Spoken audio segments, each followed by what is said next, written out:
Hi, this is your teacher, Paul. It's February 11th, 2017, and just experimenting with YouTube Live. I'm still learning how to use this, and I think what I'll do is I'll take questions from people as they arrive. I have a whiteboard here, and I can answer your questions.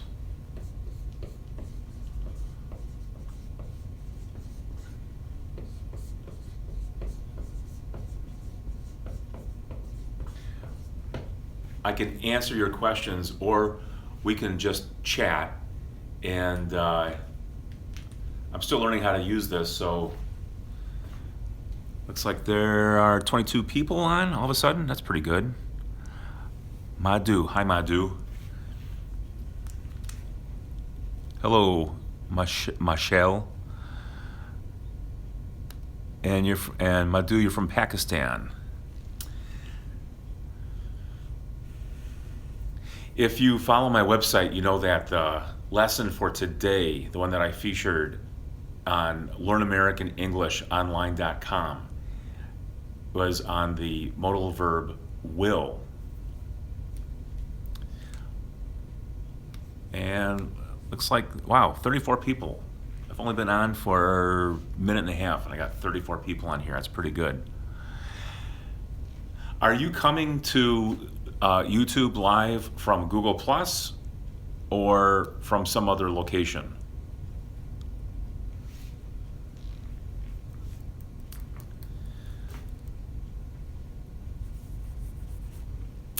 I see people are here from Texas and Pakistan, Iceland.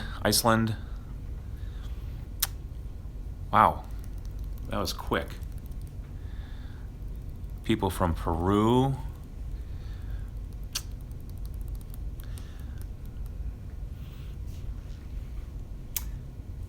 So I can answer any questions you might have. If you want to ask me a question about grammar or English or a particular word, I can answer your questions.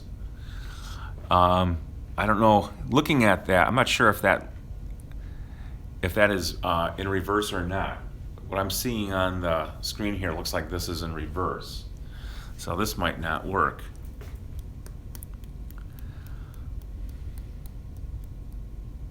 How do you study expressions? Well, by speaking directly with people, I think that helps. And if you read a lot, and you can learn about expressions through reading, you'll notice on my website I have a lot of reading exercises, and that helps. If you watch movies on television, or if you go to a movie theater and watch a movie there, you'll hear a lot of popular expressions in movies.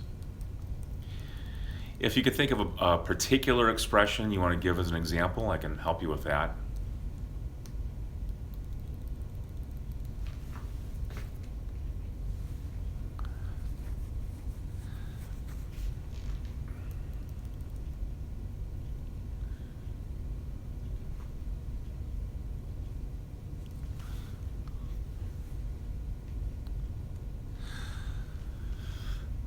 What's the key to speaking like an American, like a Native American, someone born here? Well, I guess you have to live here. That helps. And by going onto the internet and talking with people, that makes a difference.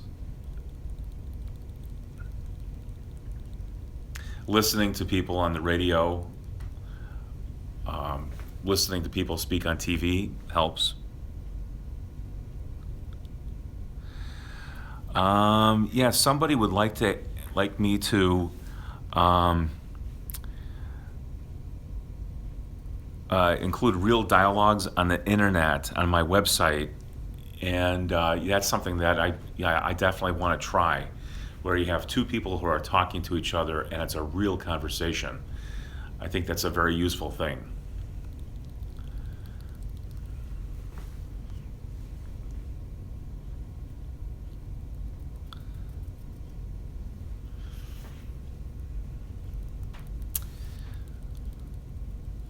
So there are 43 people who are here now. They just kind of appeared out of nowhere.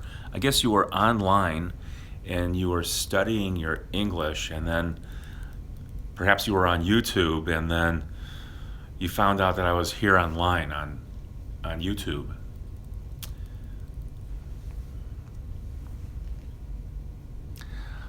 I do offer private classes, however, they are not free. There has to be a charge because I have to make the arrangements and set the time up to work directly with people. So, but you can work with me for free right now.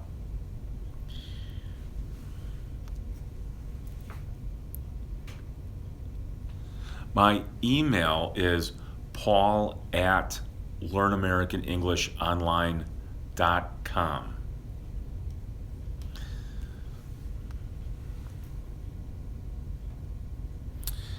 Somebody wants to know the difference between a little bit and a bit. I don't think this is gonna, let's see, a little bit and a bit. That looks like it's reversed. Well, they're both small amounts. So if you say, for example, I need a little bit of information, or I need a bit of information, that's all almost the same thing. Could you give me a little bit of water? I need a bit of water. They're almost the same. But I think a bit might be a little bit easier to use. I need a bit of information. I drank a bit of water. But then it still sounds like the same. It's almost the same meaning as I drank a little bit of water.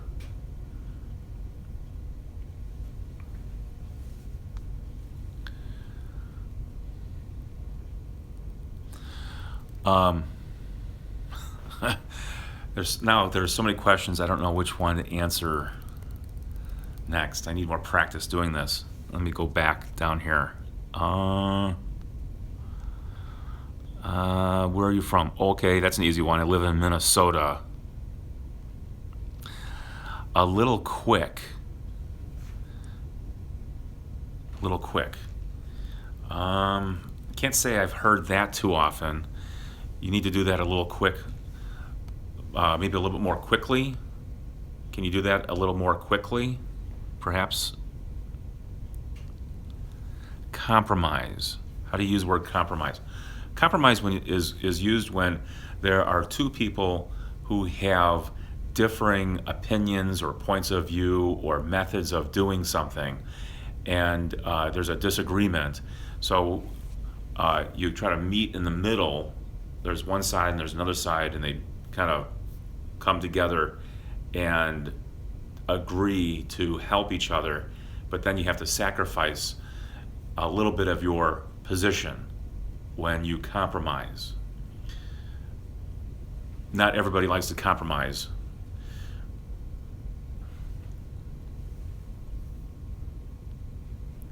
Yeah, phrasal verbs are difficult. I also refer to them as idioms on my website. So if you go to the website, learnamericanenglishonline.com, and go to the section that says American speech, or you can find idioms at the bottom, a list of idioms at the bottom of the home page. Just click on the bottom of the page, and you'll get to the idiom section. Looking at them online as examples, I think, can help. And I do explain the use of some idioms individually in some videos on YouTube. So I hope that helps.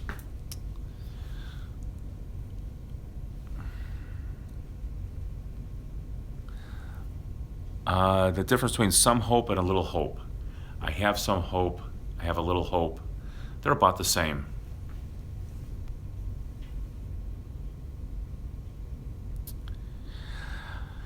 One question I get often from students is, how can I improve my English?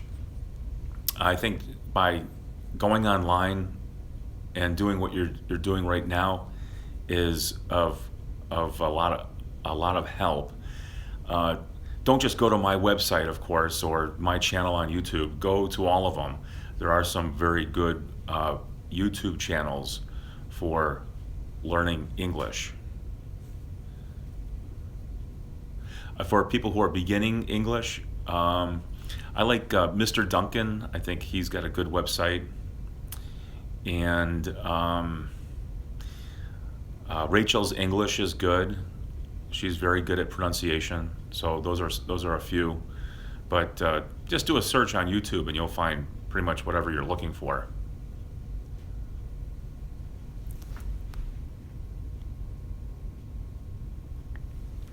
People who are at an intermediate level of English have a hard time improving.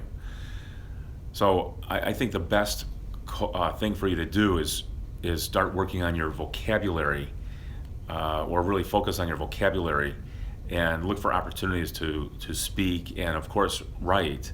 Writing on a regular basis makes a big difference for people who want to improve their English. Okay, I'm just going to take a few more questions and then I'm going to go. I'm just experimenting and I don't feel completely comfortable. Usually when I make the videos, I take them to my computer and then I edit them. I edit out all the parts that I make mistakes on. Of course, you can see, as you can hear, I make a lot of mistakes. So I can cut those out in the final video. And so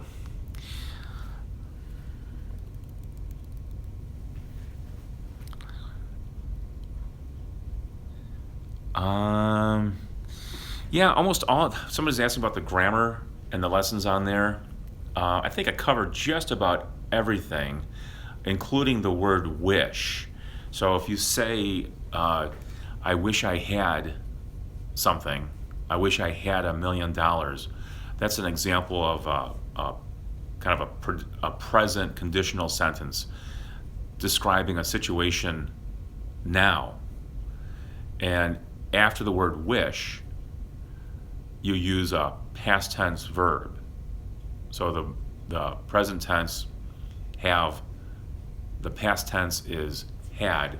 If you say, I wish I had $1 million, what that means is that you don't have it now. If you said, I wish I have $1 million, that's wrong.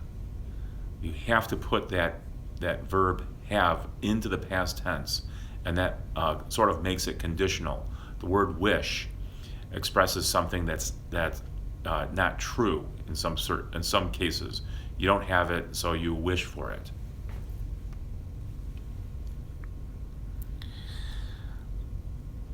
Someone's asking about the difference between the present perfect and the past perfect. Again, if you go on to the website, you can find a lot of examples of that, and that you'll find that in the yellow level. I don't want to write on the board and show you the difference because it looks like it's all reversed. But the present perfect is you use the verb has or have, and then the main verb is in the form of a past participle. And if it's the past perfect, then use the helping verb had, and then the main verb is a past participle. We use the past perfect often to describe the difference between two situations. The past perfect situation, or the past perfect verb, indicates the first past action. And this could be negative or affirmative when you use the past perfect. And then the present perfect tense describes something that started in the past and is still true now. So again, I think if you go to the website, you'll get a more thorough explanation, and I can see what I'm looking at here looks like it's in reverse. Is this in reverse for you too? If somebody can tell me.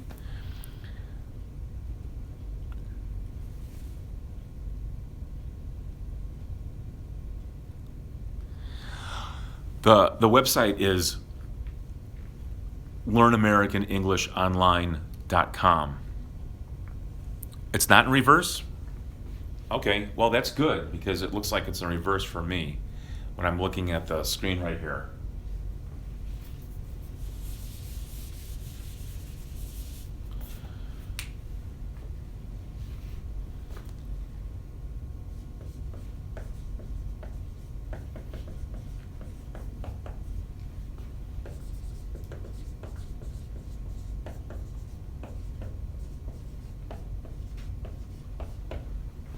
Okay, so that's the present perfect tense.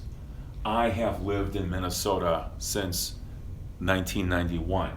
This is the present perfect, and this is the past participle.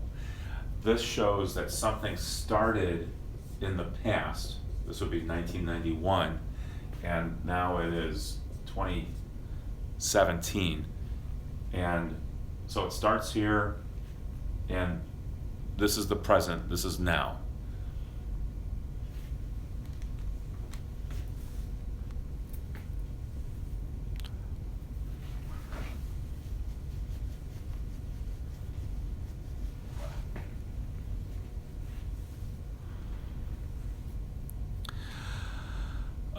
Someone's asking about the word desire. I desire $1 million. That's okay, but I think a lot of people use wish. And I get rid of this. So I wish I had $1 million, or I want $1 million. I would like $1 million. I wish I had $1 million. So this is the situation now, but we have to use the past tense. If you say, here's another example. I wish I didn't have to work today.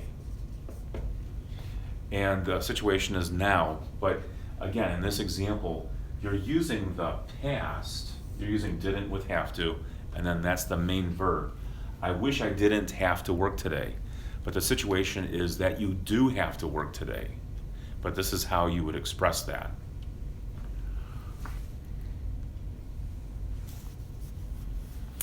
What does the expression cash me outside mean? I have no idea, but I know that's been going around the internet. I don't know. That's not real English.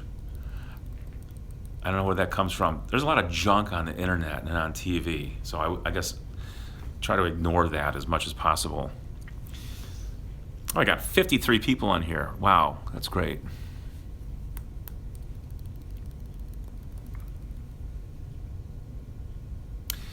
Someone's asking about the past perfect tense. I'll give you an example.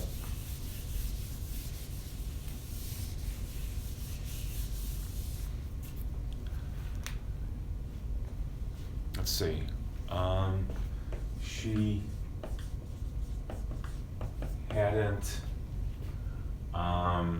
hadn't eaten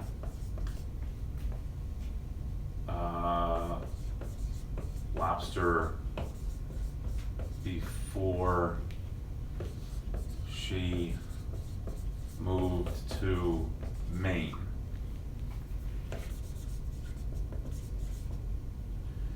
So here's an example where you have the past perfect tense, and then this is an adverb clause, and this is the verb, main verb. The past perfect tense indicates the first past action, and sometimes that's negative. I think I mentioned that before. So on the timeline, the person moved to Maine, and then she hadn't eaten lobster. So this is true, it's negative, but it didn't happen until she moved to Maine, and now she's familiar with eating lobster. But this is the reason why you use the past perfect, to indicate the first of two past actions, including when an action was not taken in the past. I have to keep hitting the screen to see the questions. Sorry, and my eyesight's not that good, so. Yeah, I don't mind doing this. It's actually fun for me to do this kind of thing. I don't have anything better to do right now. I just finished teaching one of my classes, and so I'm happy to help. I know it's hard to find English language instruction from a regular teacher in some countries, so happy to do it. And go to the website too. I think that's a little bit easier. Some of the material is old. You'll notice that some of those videos are 8 or 9 years old, and I'm remaking those videos so that it's more current.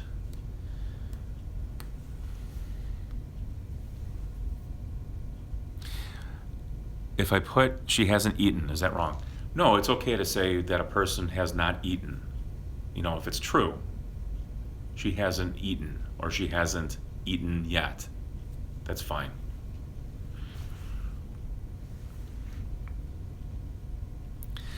Someone's asking for the difference between either and neither. And you can pronounce it either or neither. We use either and neither when making choices. So if you say, for example, he is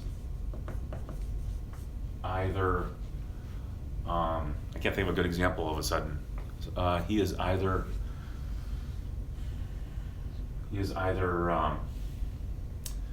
on time, or he is late. So this is the difference between being on time, and then we're using or, and then we have late. So those there are two possibilities when you're using either. With neither, that's a terrible example, but I couldn't think of a good one right off the top of my head. This is neither easy nor fast. So you have two possibilities: easy, fast, and it's not one of those. So it's not this and it's not that. And we often use neither with nor. And you can pronounce that as neither. Sometimes you'll hear neither in conversation. Two people are talking and one person says, I don't like that. And then the person who hears this might say something like, I don't either. This is another way of using either. Here's a negative, and this person's responding with a negative. I don't like that. I don't either. Or I don't either. Some people will say me neither, which isn't good English, but when it's American English, it doesn't have to be good. Just say whatever sounds good. So it's okay to say this, me neither. I do talk like this sometimes when I'm not an English teacher. I'll say me neither. Okay, I'm gonna wrap this up pretty soon. I gotta get going. Yeah, yo, me neither. All right, well, adios amigos. Go to the website, learnamericanenglishonline.com, and I'll continue experimenting with YouTube Live. I was using this last year, and I stopped because I felt uncomfortable using it, and I think I want to try to learn how to use this and be more comfortable with it. Okay, have a good day. Bye-bye.